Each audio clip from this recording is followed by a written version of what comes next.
Digital library में छात्राओं की निजता का खौफनाक खेल बेनकाब। मकान मालिक का पुत्र गिरफ्तार, छेद के जरिए आपत्तिजनक वीडियो बनाने का आरोप। जिस डिजिटल लाइब्रेरी में छात्राएं अपने भविष्य की इबारत लिखने पहुंची थी, वहीं उनकी निजता पर कथित तौर पर कैमरे की काली नजर पड़ रही थी। लालानगर टोल टैक्स के पास संचालित डिजिटल लाइब्रेरी में सामने आए इस सनसनीखेज घटनाक्रम ने पढ़ाई के इस परिसर को सवालों के कटघरे में खड़ा कर दिया है। आरोप है कि मकान मालिक के पुत्र रविशंकर गुप्ता ने छात्राओं के शौचालय से सटे कमरे की दीवार में एक छोटा सा छेद कर रखा था और इसी कथित सुराग के जरिए मोबाइल कैमरे से छात्राओं के आपत्तिजनक वीडियो रिकॉर्ड किए जाते थे।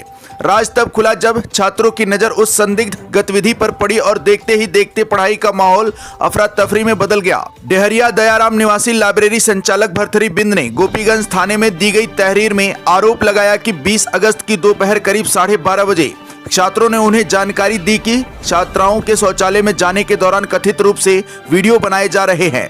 सूचना मिलते ही जब मौके पर पड़ताल हुई तो शौचालय से सटे मकान मालिक के कमरे की दीवार में छोटा छेद होने की बात सामने आई। आरोप है कि इसी छेद के जरिए पीछे से मोबाइल कैमरे के माध्यम से छात्राओं की निजी गतिविधियों को रिकॉर्ड किया जाता था। इसके बाद छात्रों ने कथित रूप से आरोपी का मोबाइल देखा तो उसकी गैलरी में छात्राओं के कई वीडियो मिलने के आरोप लगाए गए। एक तरफ छात्राओं के हाथों में किताबें थी तो दूसरी तरफ कथित तौर पर मोबाइल का कैमरा उनकी निजता को निशाना बना रहा था। सूचना मिलते ही पीआरवी पुलिस को बुलाया गया और मौके पर पहुंची पुलिस ने जांच पड़ताल शुरू कर दी। घटना सामने आने के बाद लाइब्रेरी में हड़कंप मच गया और छात्राओं की सुरक्षा को लेकर गंभीर सवाल खड़े हो गए। आखिर यह कथित रिकॉर्डिंग कब से चल रही थी? कितने वीडियो बनाए गए? क्या रिकॉर्ड किए गए वीडियो किसी अन्य व्यक्ति तक पहुंचे या उनका कहीं प्रसार हुआ? इन सवालों का जवाब अब पुलिस जांच में तलाशा जा रहा है। गोपीगंज कोतवाली प्रभारी सच्चिदानंद पांडे ने बताया कि तहरीर के आधार पर मुकदमा दर्ज कर जांच की जा रही है तथा उपलब्ध साक्ष्यों और अन्य साक्ष्यों के आधार पर आगे की कार्रवाई की जाएगी।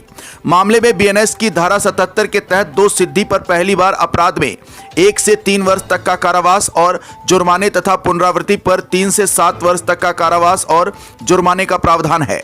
बीएनएस की धारा 79 महिला की गरिमा अथवा निजता का अपमान करने से संबंधित है, जिसमें दोषसिद्धि पर 3 वर्ष तक का साधारण कारावास और जुर्माना हो सकता है।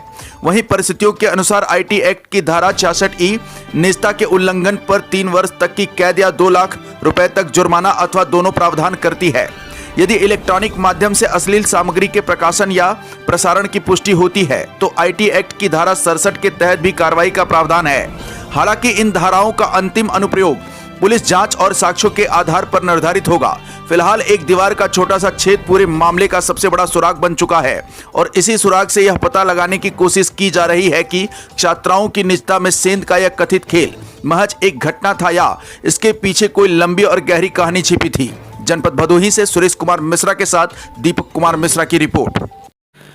आकाश भूमि न्यूज राष्ट्रीय समाचार पत्र व वेब न्यूज चैनल, निडर पत्रकारिता की एक अनोखी झलक।